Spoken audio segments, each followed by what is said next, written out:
Hi everybody, I'm Dominic and this is Games on a Budget. Every once in a while, a game comes out that just seems to withstand the test of time. Usually it's because these games have great replayability, a plethora of content, and are just really fun. One such game I'll be talking about today is the 2D pixel sandbox, Terraria. Terraria has been around for a while and is probably best known as Minecraft's two-dimensional counterpart. The two games are certainly both in the survival sandbox genre, but aside from any obvious similarities like digging, building, and crafting, Terraria is undeniably unique. You start by creating your avatar with a series of color sliders and pixel hairstyles. You can really go wild with the customization, so if you want to create a bright green dude with a pink beard, then yeah, sure. After you've created, well, that, you can choose if you want to play on softcore, mediumcore, or hardcore. These settings only change the penalty for when your character inevitably dies. The difficulty of the game is actually determined when you create your world. You can use one character to visit multiple worlds, and all of the items in your inventory will carry over.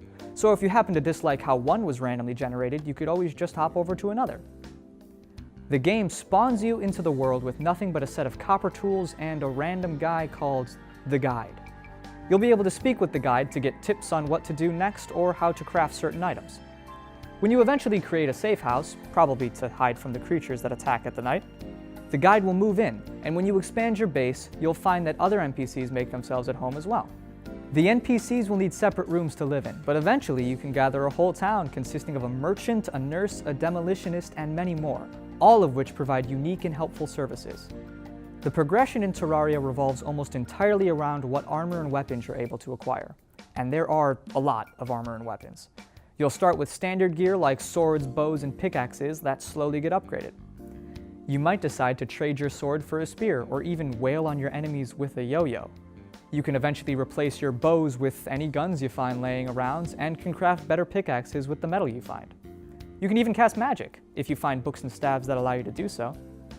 There are so many items to craft, you may need to figure out what you want to work towards, but eventually you'll be wielding legendary swords, casting powerful spells, or mowing down enemies with machine guns. You can even equip trinkets that allow you to climb on walls, run incredibly fast, or just flat out fly.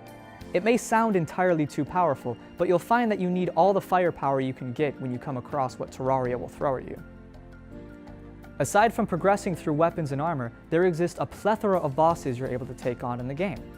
As you become stronger and defeat more bosses, the game will evolve to throw new things at you.